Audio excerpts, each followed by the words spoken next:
बच्चे का जन्म और माँ का डिप्रेशन दोनों साथ साथ, कितनी अजीब सी बात है ना।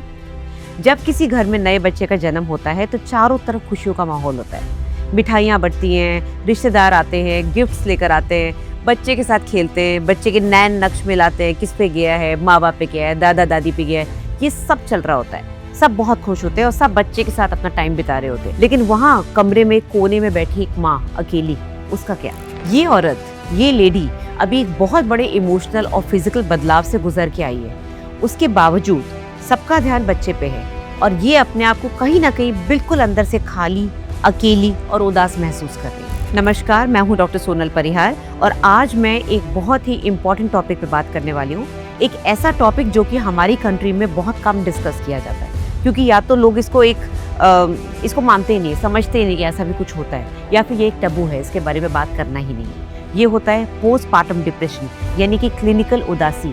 क्यों डिलीवरी के बाद एक लेडी डिप्रेशन में चली जाती है, ऐसा क्यों होता है? जब एक नई माँ बच्चे को संभालते संभालते रोने लगती है तो सब लोग क्या सोचते हैं? अरे ये तो बच्चे को संभाल ही नहीं पाएगी, इसमें तो सहन शक्ति नहीं है, या फिर इसमें तो ममता ही नहीं है, ये तो चिड़चिड़ी हो गई है, इससे तो कुछ होगा नहीं। लेकिन लोग ये नहीं समझते कि ये एक मेडिकल कंडीशन है। लेडी कोई नखरे नहीं कर रही है, वो एक्चुअली एक मेडिकल कंडीशन से गुजर रही है जिसका कि ट्रीटमेंट टाइमली करना बहुत जरूरी है। चलिए आज हम इस टॉपिक को सिंपल शब्दों में समझते हैं। सबसे पहले आपको ये जानना जरूरी है कि पोस्टपार्टम ब्लूज और पोस्टपार्टम डिप्रेशन में क्या फ़र्क है। पोस्टपार्टम ब्लूज यानी कि डिलीवरी के बाद ज़बरदस्ती रोना आना, घबराहट लगना, नींद ना आना, एक अजीब सी फीलिंग रहना, एक उदासी रहना, इसको पोस्टपार्टम ब्लूज बोलते हैं। ये क्यों होता है? कई बार ये इसलिए भी होता है क्योंकि माँ को समझ में नहीं आता बच्चे को कैसे संभालना है, वो पहली बार माँ बनी है, या फिर एक घबराहट कि शायद मैं बच्चे के लिए अच्छे से अच्छी माँ नहीं बन पाऊंगी, उसकी अच्छी परवरिश नहीं कर पाऊंगी, मैं कुछ गलत कर रही हूँ, या फिर सिंपली हार्मोनल डिस्टर्बेंस की वजह से। सडनली चलती हुई गाड़ी में जो ब्रेक मारते हैं ना,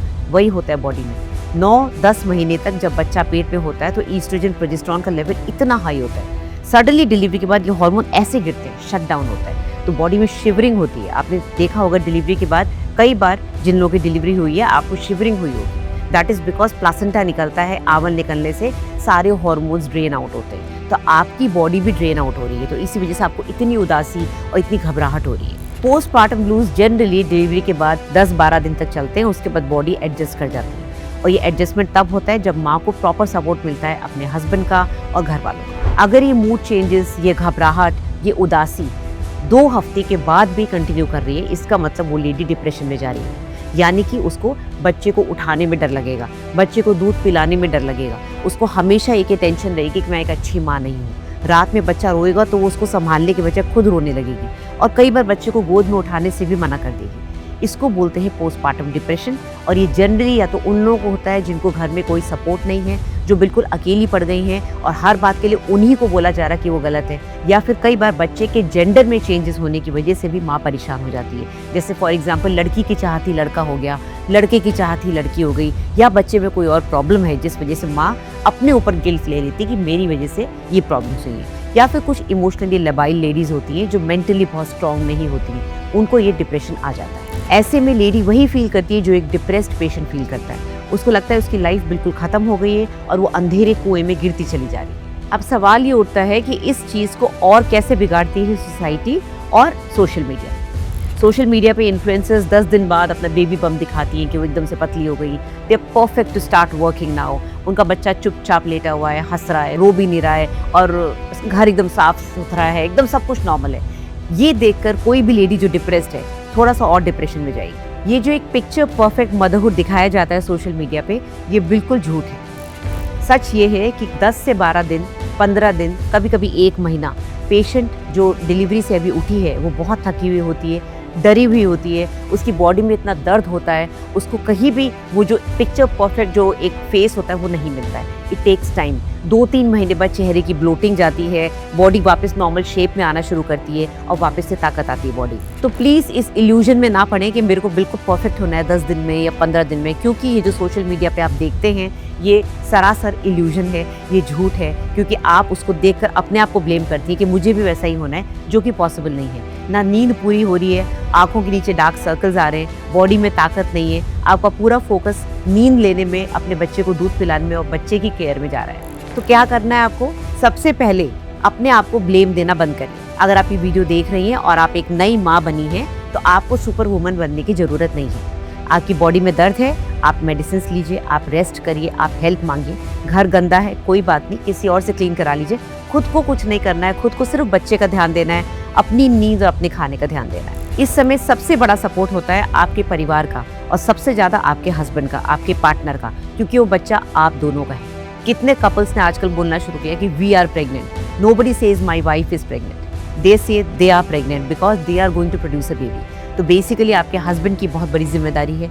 आप अपनी माँ को, अपनी सास को बोलते हुए मत डरिए कि आप थक गई हैं। आप उनको बोलिए आप थक गई हैं और आपको रेस्ट की ज़रूरत है। जितने भी पार्टनर्स हैं, हस्बैंड्स हैं, उनसे रिक्वेस्ट करूंगी कि अपनी वाइफ को टाइम दीजिए, उनकी केयर करिए। ये नहीं सिर्फ बच्चे के दूध का और बच्चे की नैपीज चेंज करने में आप हेल्प कर रहे हैं। आपको अपनी वाइफ के पास बैठ के उससे पूछना है वो कैसा फील कर रही है। अगर उसको उदासी फील हो रही है, उसके साथ टाइम बिताइए, उसको नींद लेने का मौका दीजिए। बारी बारी से उठिए, बच्चे की केयर करिए। ये नहीं कि पूरी रात वाइफ ही बैठ के दूध पिला रही है और सुबह उठ के उसको ना नींद पूरी हुई है और बैक एक उसको ज़बरदस्त हो रहा है। और अगर आपको लग रहा है आपकी वाइफ को ज़्यादा डिप्रेशन हो रहा है, उदासी ज़्यादा हो रही है, तो बिना झिझक के किसी गायनेकोलॉजिस्ट या काउंसलर से बात करिए। क्योंकि जिस तरह से आप बुखार का इलाज लेते हैं, गोलियां खाते हैं, उसी तरह से डिप्रेशन के लिए भी एक सही गाइडेंस और इलाज की ज़रूरत होती है। एक स्वस्थ बच्चा उसी घर में खुश रहेगा जहाँ पर माँ स्वस्थ है, मेंटली भी और फिजिकली भी। डिलीवरी बेसिकली बहुत थका देती है बॉडी को। प्रेगनेंसी एक बहुत ही अच्छी, बहुत ही स्वीट जर्नी है, लेकिन उसमें थकना बड़ा नॉर्मल है।